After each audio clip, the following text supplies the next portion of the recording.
Hi everyone, welcome to my channel Divya Kankati. ఇక్కడ వచ్చేసి నేను తెలంగాణ ఫేమస్ రెసిపీ అయినటువంటి సర్వపిండి చేసి చూపిస్తున్నానండి. అందరికీ తెలిసే ఉంటుంది, బట్ నేను ఏ విధంగా చేస్తానన్నది చూపిస్తున్నాను. చూడండి ఎంత కలర్ఫుల్గా ఉందో. చాలా ఈజీగా చేసుకోవచ్చు అండ్ టేస్టీగా కూడా ఉంటుందండి. అండ్ ఇది పెరుగు కాంబినేషన్తో తినొచ్చు అండ్ అదేవిధంగా ఈవినింగ్ టీ టైమ్ స్నాక్ లాగా కూడా తినొచ్చు. అది ఏ విధంగా చేయాలంటే దానికోసం నేను ఒక బౌల్ తీసుకొని అందులో 1 కప్పు బియ్యం పిండి తీసుకున్నాను. ఈ 1 కప్పు బియ్యం పిండిలోకి ఒక 1 టేబుల్ స్పూన్ అటువంటి అల్లం వెల్లుల్లి పేస్టు, మనం నీట్గా తురిమి పెట్టుకున్నటువంటి సొరకాయ తురుము అండ్ హాఫ్ అన్ అవర్ ముందు నానబెట్టి పెట్టుకున్నటువంటి శనగపప్పు వేసుకున్నాను. అండ్ ఫైన్గా చాప్ చేసి పెట్టుకున్నటువంటి కరివేపాకు, ఈ ప్లేస్లో మీరు కొత్తిమీర కూడా వేసుకోవచ్చు. రుచికి సరిపడా సాల్ట్ యాడ్ చేసుకోవాలి. అండ్ ఇందులోకి మనం గ్రీన్ చిల్లీ పేస్ట్ కూడా వేసుకోవచ్చండి, బట్ నేను ఇక్కడ రెడ్ చిల్లీ పేస్ట్ యాడ్ చేస్తున్నాను.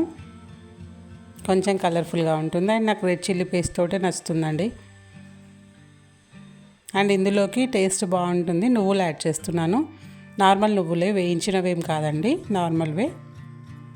అండ్ ఇక్కడ మనము పల్లీలు కూడా వేసుకోవచ్చు. కొంచెం లైట్గా డ్రై రోస్ట్ చేసి వేసుకోవచ్చు. అవి కూడా టేస్ట్ చాలా బాగుంటాయి వేసుకుంటే.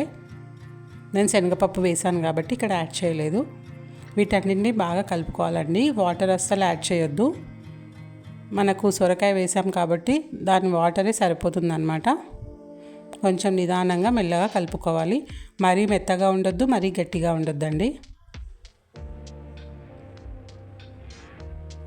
ఇక్కడ కొంచెం ఆయిల్ వేసుకొని పిండిని మొత్తం ఈ విధంగా మెత్తగా కలిపి పెట్టేసుకోవాలి చివరిగా.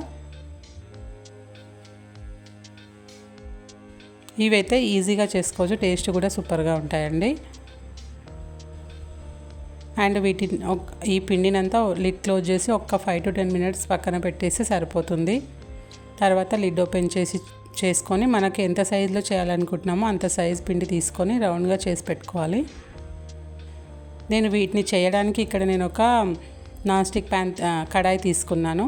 మామూలుగా మన దగ్గర మనం డీప్ ఫ్రై చేసుకునే కడాయిలు ఉన్నా సరే ఏవైనా తీసుకోవచ్చు. దానికి మొత్తం ఆయిల్ స్ప్రెడ్ చేసేసుకొని మనం పిండి తీసుకొని ఈవెన్గా స్ప్రెడ్ చేసుకోవాలి. మరీ లావుగా ఉండొద్దు, మరీ సన్నగా ఉండొద్దండి, మీడియంగా ప్రెస్ చేసుకుంటే సరిపోతుంది. వీటిని చాలామంది డీప్ ఫ్రై కూడా చేసుకుంటారు.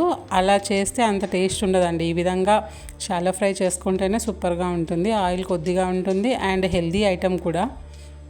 ఈ విధంగా గుంటలు చేసి పెట్టుకోవాలి. మొత్తం ప్రెస్ చేసిన తర్వాత ఆ గుంటలలో మనం ఆయిల్ వేసుకోవడం వల్ల ఇది ఈజీగా ఫ్రై అవుతుందన్నమాట. స్టవ్ అనేది మీడియం ఫ్లేమ్లో పెట్టాలండి, హైలో పెట్టకూడదు, లోపలంతా ఉడకదు మళ్ళీ. అండ్ నేను అది పెట్టేసిన తర్వాత ఇంకో స్టవ్ పైన పెడదామని చిన్న కడాయి తీసుకొని దానికి కూడా ఆయిల్ అప్లై చేసి సేమ్ ఈ విధంగానే నేను పిండిని తీసుకొని ఈవెన్గా స్ప్రెడ్ చేస్తున్నాను. 2 స్టవ్ల పైన పెట్టడం వల్ల ఈజీగా అయిపోతుందన్నమాట ఈ రెసిపీ.